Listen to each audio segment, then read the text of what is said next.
اعوذ بالله من الشیطان الرجیم بسم الله الرحمن الرحیم. ما په فیسبوک باندې د ذوالفقار خان میسج وریدو کوم چې په یو جلسه کې یا یو پرونه ریلی کې وایي چې عمران خان چې کوم دی هغه زموږ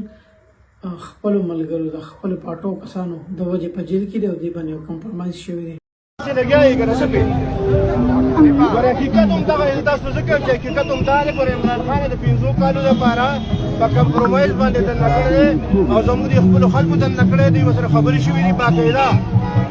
تاسو عوام یې تاسو په څه کوم چې خبر هم داسې ده او نه هغه روزي 500 کالو لپاره ګیر دی او دې نه پس ساره نورم ګیر کړی وي دا خبر به یا ساتي ان شاء الله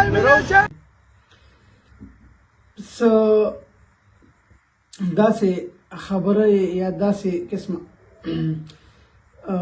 سوال جواب زمونږ وګو ته هم راغلی دی چې زمونږ د پارټۍ بلاشي ایم پی ایګان او ډېر ایم این ایګان دی خپله کمپرومایز دي او دی په دې شرط باندې د پی ټي آی کې پاتې و دي ته ځکه دې باندې څه تکلیف نه دی تېر شوی په دې باندې څه جبر تشدد نه دی شوی چې دی بیسیکلي ملاو اخوا خو د دې خبرې لا داسې مصدقه دغه مونږ سره نشته. انیویز په دې باندې به اوس مونږ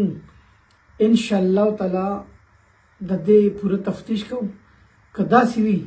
چې زمونږ دا لیډرشپ نه غواړي چې عمران خان دې روزي او دې دننه وي مونږ د بار مزې کوو نو زما تاسو سره دا وعده ده زما ټول په پی ټي آی په عمران خان مینو خلکو چې زه به مخکې تاسو به راسره یې او مونږ به عمران خان د پاره چې څه قسمه قرباني وي مخکې به مو کړي بیا به هم کوو چې څه قسمه قرباني وي هغه به کوو ټول به غیرت کوو ټول به پښتو کوو. په دې ملک کې زمونږ دا محبوب لیډر دا څوک هم مونږ نه دننه کېدو دننه پاتې کولی نه شي. انشاءالله تعالی په دغه نه به رشکې نه به درنې سټارټ اخلو. درنې دپاره به ټول ما سره روځئ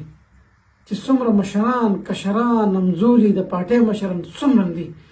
درنې دپاره به روځئ رشکې ته او د رشکې نه به دا په بره ځو او تر هغې پورې به ځو مختلف ښارونو خلک به مونږ ځان سره روباسو چې څو پورې مونږ عمران خان نه دی روښي.